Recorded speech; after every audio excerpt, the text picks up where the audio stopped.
So I don't see any circumstance that our existence will be threatened unless NATO starts direct military engagement.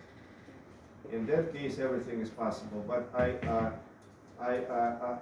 do believe that they understand. And here I would like to stress one more thing, that right now the most sane and reasonable people are the military. The militaries everywhere. So they understand what it is like. They understand that this is not a computer game. So we got to be afraid of stupid politicians.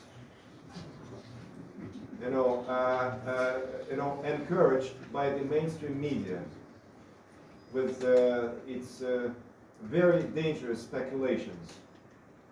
So these guys don't know anything, and they are pushing us to the brink of an abyss. It's very dangerous, I agree with you. But again, we are a traditional society. We understand our responsibility, and it's as our president and our minister said, there is just no possibility of that happening unless the existence of Russia is at stake. Hamza, then Dr. Burhan and the participants sitting left to Dr. Burhan. Talk about Ukraine and Russia's justification for the special operation that you mentioned. I mean, there's a lot of talk about NATO's eastward expansion. But if we talk about the Azov battalion, which is in Ukraine, it's considered to be a neo-Nazi, fascist, racist organization. And there's documented cases of them actually attacking Russian soldiers and abducting everyone. So don't you think it's in Russia's interest to, yes, peddle with the narrative that, NATO is eastward, there is eastward expansion of NATO, but also highlight the atrocities that the Azov battalion is committing to try and make sure that, the case is far more compelling at the international level? Thank you that you know this, because this is an important factor. And by the way, it's also easily verifiable what you said, because the Azov battalion was banned in the US as a Nazi organization. You can look it up, everyone, so it's an open information. And before this conflict in Europe, the Azov battalion was banned in the United States as being a Nazi unit. I agree with you. This is a problem in Ukraine society, that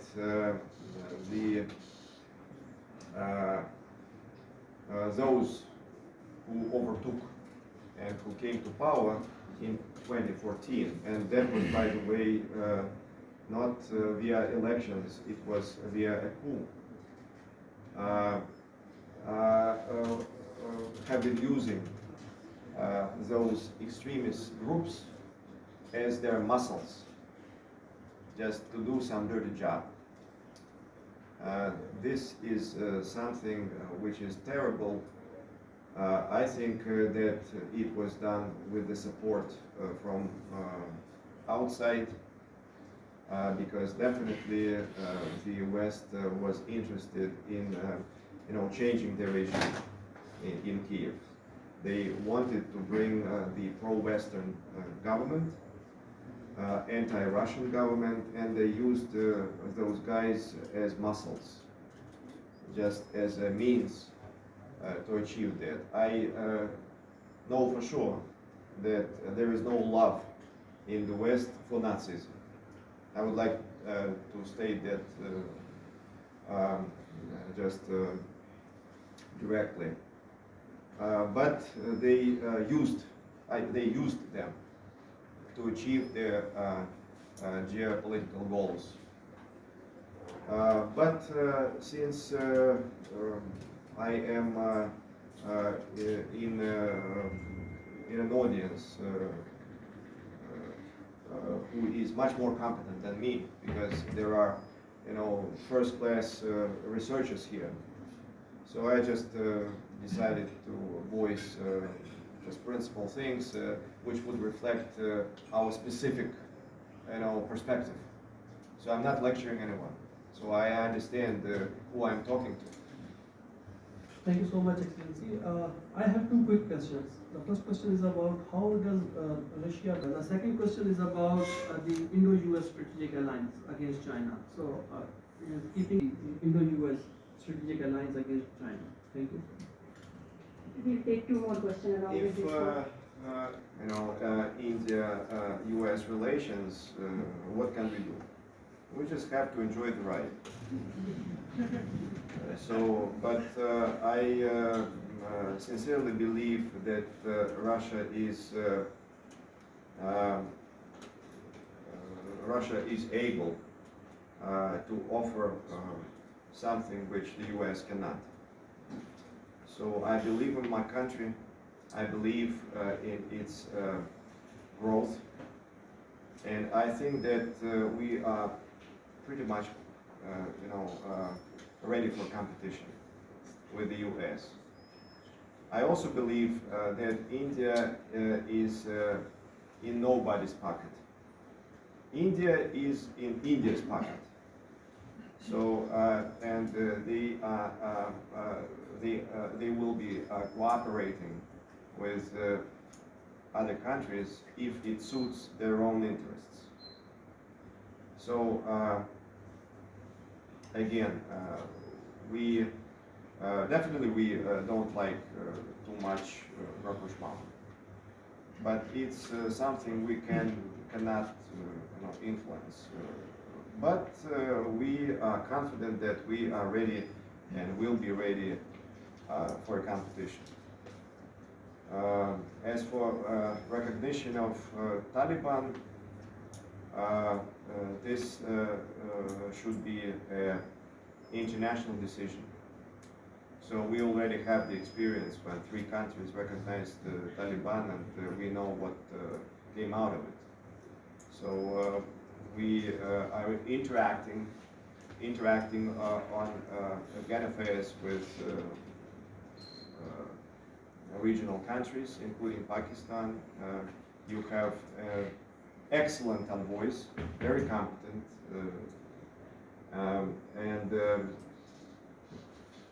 I think we should,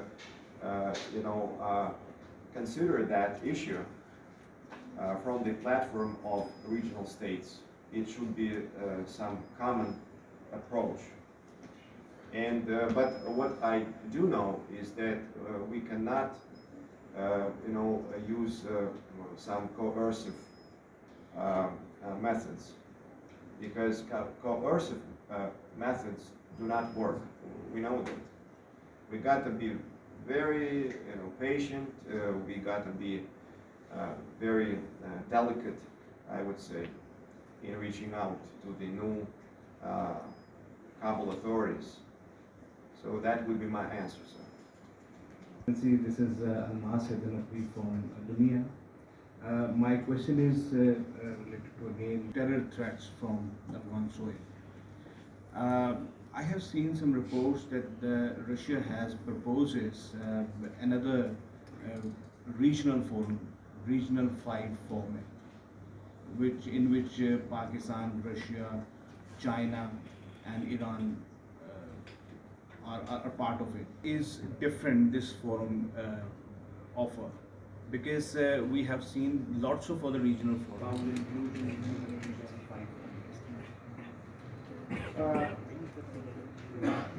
Definitely we regard the Moscow format as the leading format on Afghanistan. Would also invite New Delhi. But right now we've had a number of meetings in this format of 4 countries: Russia, Pakistan, China, and Iran, kind of alternative. So it's a core group.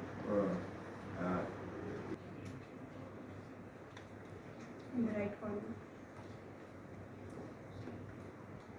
Clearly about Donbass and Crimea, the future of Donbass and Crimea, the regions. In the last century. So basically before 1952, it was officially Russian territory, and then our leader, Soviet leader Nikita Khrushchev, just presented Crimea to Ukraine, which used to be at that time a Soviet republic. So it didn't matter much because it was within the USSR, and we didn't know that the USSR will kick the bucket. Yeah. I would say, I'm not saying this, you will understand what I mean. When we reunited with Crimea in 2014, there was no single shot in the peninsula, which clearly states that people are pro-Russian. So, to fact this, the support of the populace, the population of residents of Crimea, and the Russian military might. So two, the populace and Russian military might make me optimistic that Crimea will be Russian forever, at least for as long as Russia exists. As for Donbass, as for Lugansk, as for two other regions of Ukraine which were annexed and proclaimed Russian regions. We shall see, we will live, we will see, as the Russians say. But these are Russian-speaking areas, and I think that a majority of those people living there support Russia. I cannot, because I got to be honest here, because people understand when they're lied to, right? So I don't know. I don't know the percentage, but my feeling is that the Russian-speaking areas support Russia. Since I do believe that Ukraine is no match in terms of potential, you can be 10 times hero, but if you are weaker 10 times, so what can you do? So what choice do you have? My belief is that we will end this conflict on our terms. So that. I want to know what is the possibility of President Putin's visit to Pakistan? I'm sorry, but I have to repeat my answer to this question. That I cannot comment, for the Kremlin. I hope, as an ambassador, that a decision is taken and my leader would come here sooner than later, and it would also be an experience for me. You understand? But I cannot comment. I cannot answer for the Kremlin. But at the same time, I will tell you this, sir. We have to work, and we have to make something substantial, so that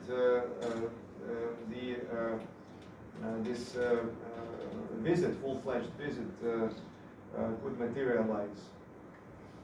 As for the meeting between, for example, your Prime Minister and Putin, it was not in Moscow.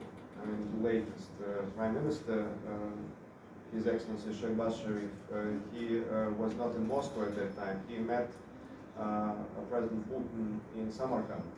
So it was on the margins of NSCO summit. About Imran Khan was spoken. Okay. But we know where Imran Khan is right now. So this is why I switched to the latest interaction of our presidents. But if to the point, I don't know. The decisions of that caliber are being taken by a big crowd, and I do know that for that to happen, we should have something tangible. Your Excellency, you said that your belief is that Russia will end this conflict in Ukraine on its own terms. So could you elaborate a little more? The commander-in-chief, but I believe that we will be in the driving seat when we will have these interactions. I don't know what the exact deal will be. I don't know that, and nobody knows. If you ask the Americans, they will tell you they don't know either. So what they know, and when they're being asked, by the way, I mean the White House, the Pentagon people, they're saying that what's going on, we will see. There is a heavy fighting going on. So that is their response. Nobody knows. When I said that I believe, strongly believe, it's a firm belief, I have no doubt that Russia will win. It's not because I'm Russian, but because of my analysis. I compare the potential, and I don't see any physical possibility for Ukraine to win, even if they are all heroes, even if they all are ready to die. They don't have even, if you compare the number of people living in our countries, you will see that they have much fewer people. So this what I meant when I said that on our terms. So I understand that there will be some kind of negotiating process. But what I'm saying is that it will not be us who are dictated to. So probably we will have what we want, so it will be something which both sides would agree to. Because otherwise, we understand that both sides should agree to a deal, otherwise it will all start again.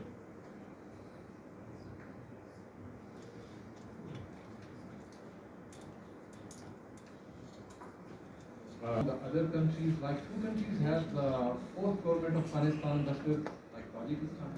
The problem is started almost there.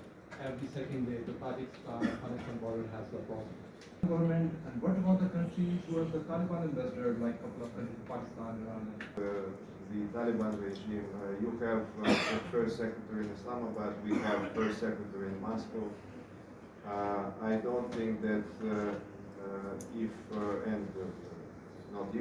I don't think that some diplomats against who are operating in Western capitals can represent anybody.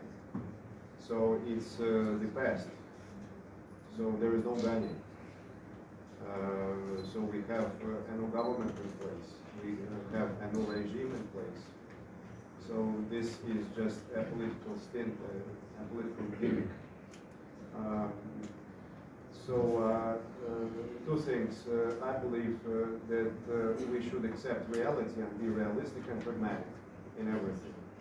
We got to be very cautious in interacting with the Taliban government because these are proud people. These are people who kicked out the Western superpower out of their country. So we got to understand this, that they are winners. And we got to be very delicate, and we got to act as one. We got to act from the regional platform, because we need a stable Afghanistan. We need a terror-free Afghanistan. So, and here I,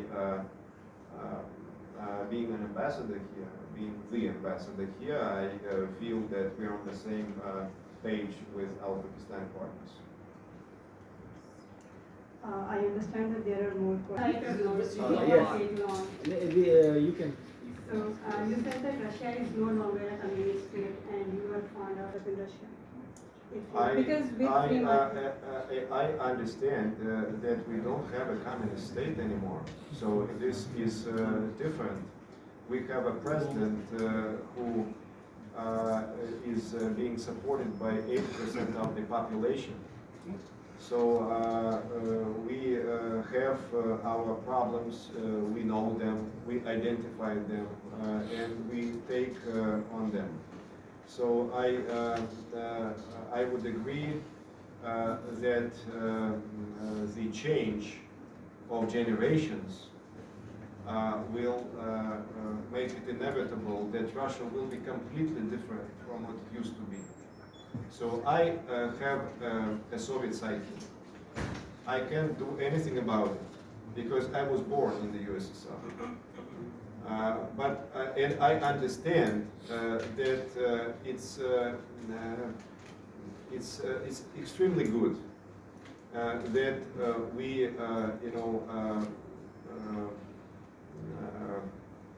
started some capitalist reforms, and that we have a different country. I think that was correct and right. But even if I understand this, I cannot act as young people who are growing up with new psyche, with new mentality, which were born free.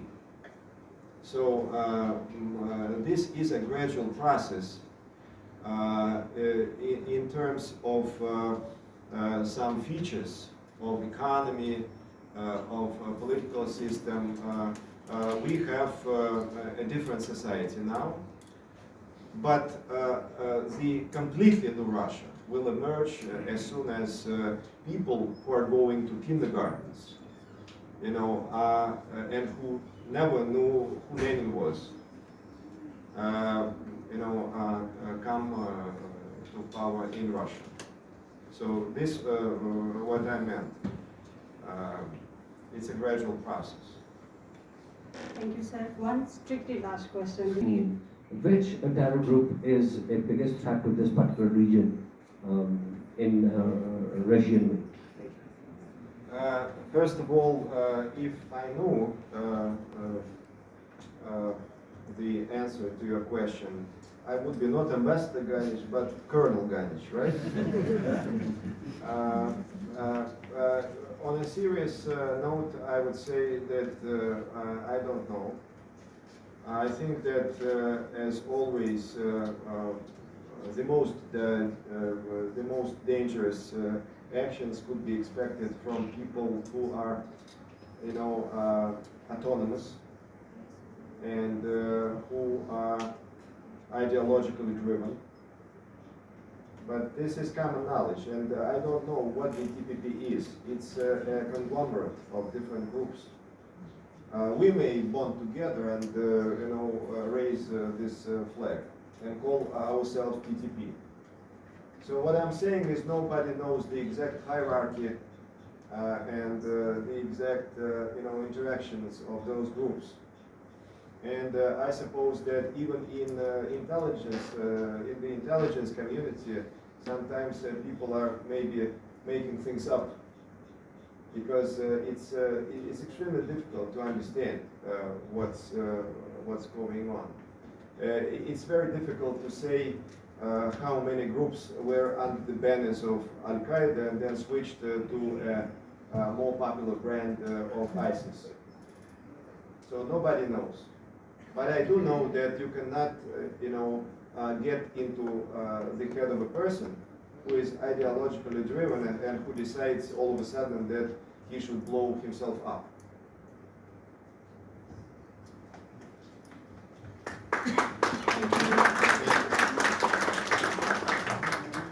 I would not. So precise, so concise, so layered, and effective and right answers.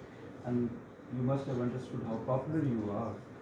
The number of questions you have had, we have never had so many questions on any of the guest speakers. So thank you for being here. Thank you for answering to all these questions. I think here in Pakistan and in Bulgaria, we have just one taken opinion shaping or what you call it the say that we have to acknowledge. What counter-terrorism, Excellency, is very right. We are cooperating with each other since long, 2010 onward, 2011 onward. Using nuclear weapons is defined in our law. Only. It was great talk. You want to have a picture? Please.